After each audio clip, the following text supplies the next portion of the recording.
Every so often, I get this feeling of emptiness inside, not knowing what I'm doing, what I enjoy, or who I perceive myself as. When it happens, I lose the desire to do anything for the next few weeks. Going to work, hanging out with friends, studying, or doing my own hobbies all become tedious. I've tried getting out of these slumps by being more active in the gym or playing basketball, which helped for a while, but even those became routine and stopped helping. A lot of it seemed to stem from me not knowing what to do. It often makes me question what I enjoy, what I want to do, and what I am supposed to do. I tried to answer these questions by studying the science of identity and purpose. One of the oldest questions people have asked themselves is, who am I and what is my purpose? Variations of this question can be found from ancient Egyptians to the Greek and Roman philosophers and across Asia. It's a question that people have asked themselves to try and explain the rationale and motivations behind their actions other than just survival.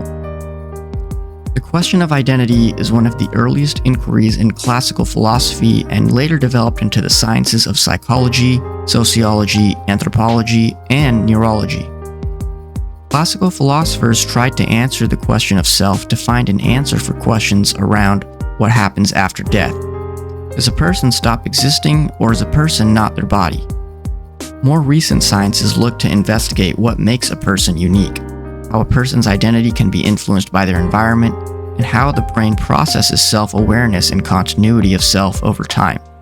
This type of investigation leads to the development of medicines used to treat dementia, Alzheimer's, and other psychiatric disorders. Classical philosophy poses a lot of questions about the self.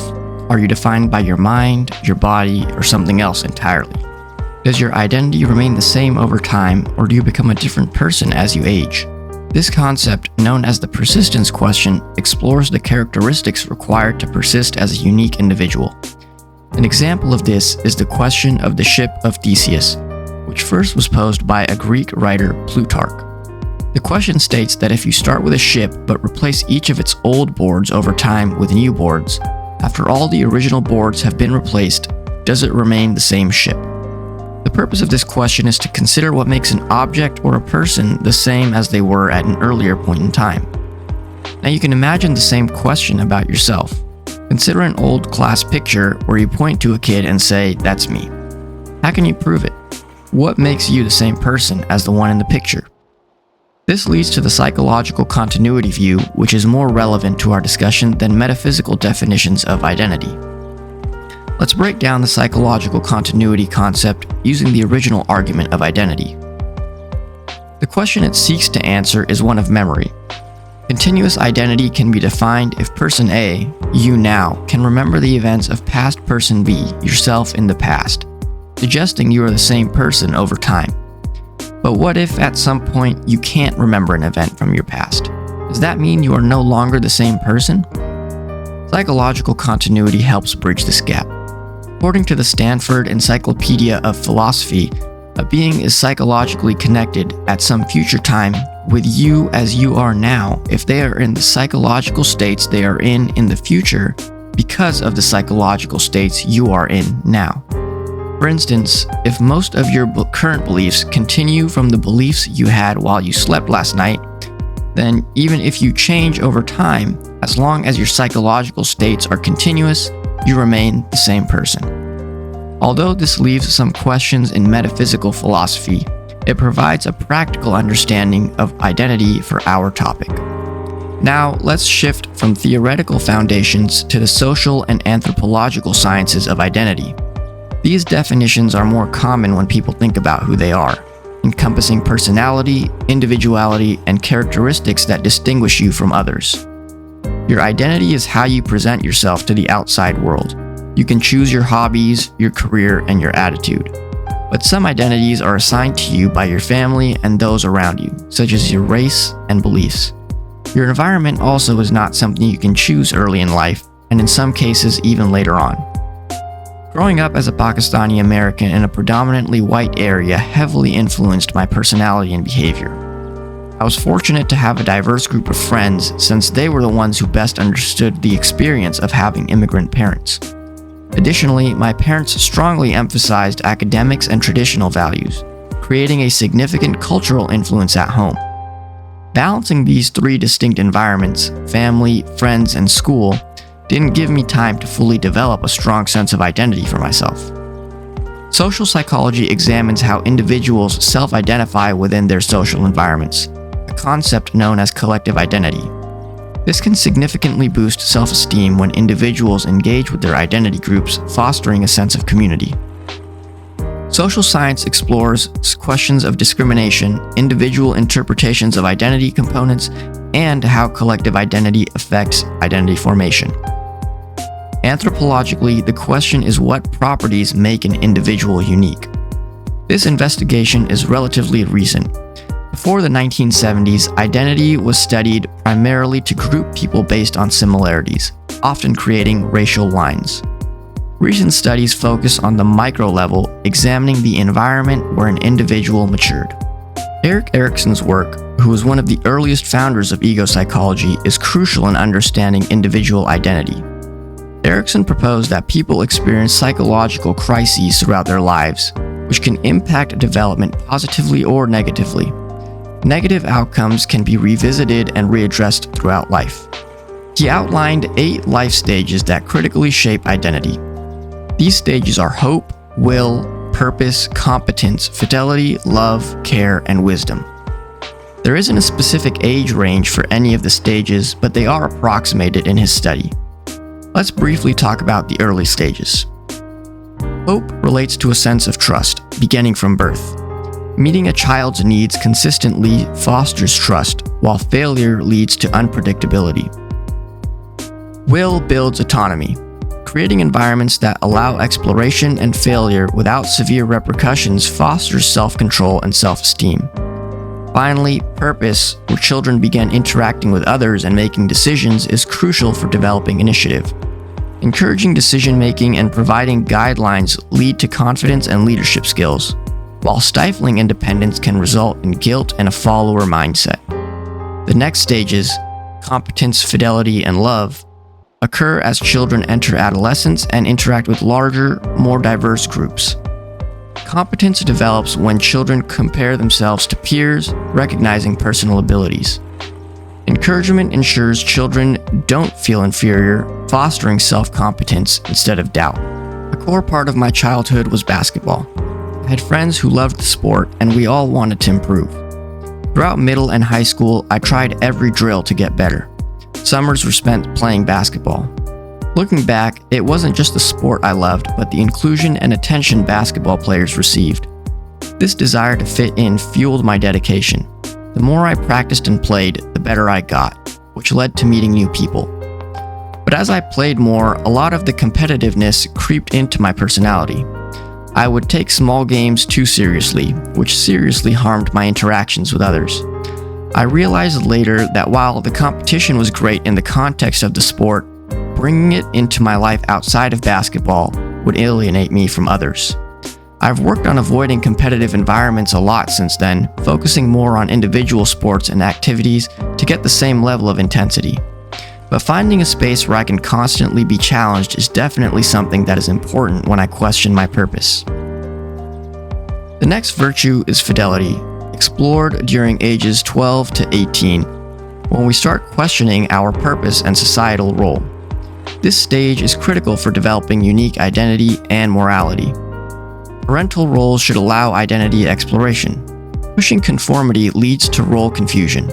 Success here means developing personal identity and accepting others' differences.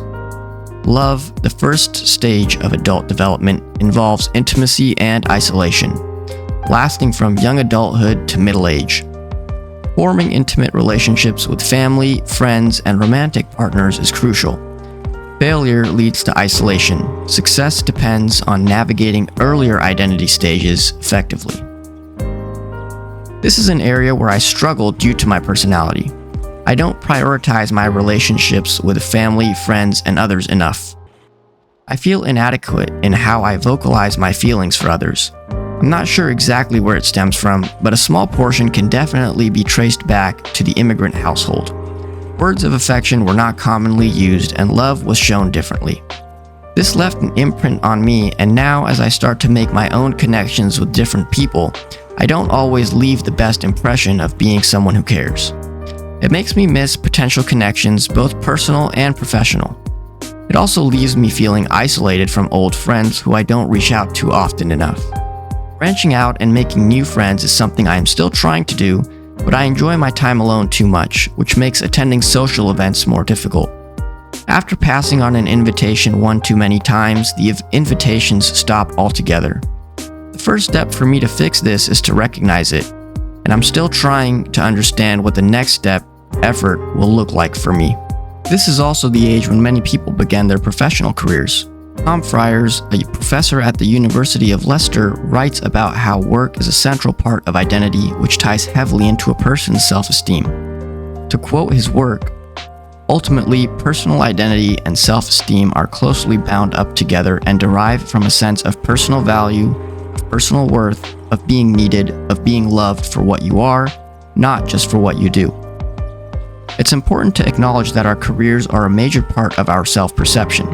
Though there has been a shift towards work-life balance recently, work is still a large part of people's adult lives. What we choose as our career is not always what we want to do for work, but for a lot of people, work is a major source of their personal identity. There is a certain sense of pride in your work providing value to others. I chose a career in industrials and systems engineering because I enjoyed the systems part of the degree. Understanding the work done by organizations and how it related to a large-scale project was always interesting to me. How did each of these people's roles fit in with the overall vision? How do their individual ideas and contributions affect the entire system? I enjoy working with people with different bodies of knowledge and unique perspectives. Listening to and learning from their experiences helps me grow as an engineer and as a person. I find a lot of my identity is tied to my career, which might be because of the emphasis placed by my parents on selecting an engineering or medical career. But even so, I still made the choice on what engineering field I studied and which industry I entered. There are a lot of careers I'd love to explore just to learn about their niches and understand their approach to problem solving. The final stages, care and wisdom, happen after early adulthood, focusing on career, family, and community contributions. Generativity, or the belief in improving the next generation, leads to fulfillment. Wisdom involves accepting one's life, acknowledging past decisions, and accepting what was and wasn't accomplished. Using the science and philosophy behind identity development, we can simplify the definition of identity. 3 factors form a person's sense of self: experiences, personality, and purpose. Experience provides context for future decisions. Personality encompasses natural abilities and preferences, and purpose answers what a person is called to do, leading to fulfillment and a firm sense of identity. I believe that not having an explicit sense of purpose tied to my identity is what causes me to fall into the slumps of emptiness and confusion. My identity lies in a lot of different experiences throughout my life. My personality isn't the same in every environment either. I think capturing my identity requires understanding how my experiences shaped my personality, but that won't answer why I feel like I'm drifting through my own life. I think the last piece is finding a sense of purpose that leaves me feeling accomplished. The exploration of identity and purpose is an ongoing, multifaceted journey that blends philosophical inquiry with scientific understanding. From classical philosophy's profound questions about the self to modern psychology's insights into memory and continuity, our quest to define who we are and why we exist is as old as humanity itself. Social and anthropological sciences further enrich this exploration, emphasizing the influence of environment, culture, and community on our sense of self. As we navigate life's stages, our experiences, personality, and sense of purpose continuously evolve, shaping our identity in complex and dynamic ways. Embracing this evolution with curiosity and openness, and seeking fulfillment through our passions and connections with others can help us find meaning and satisfaction in our lives. Understanding the purpose that shapes us allows us to appreciate our journey and work towards a purpose that resonates deeply within us. By actively engaging with our environments, reflecting on our past, and being open to new experiences, we can discover a sense of purpose that enriches our identity and brings a profound sense of fulfillment.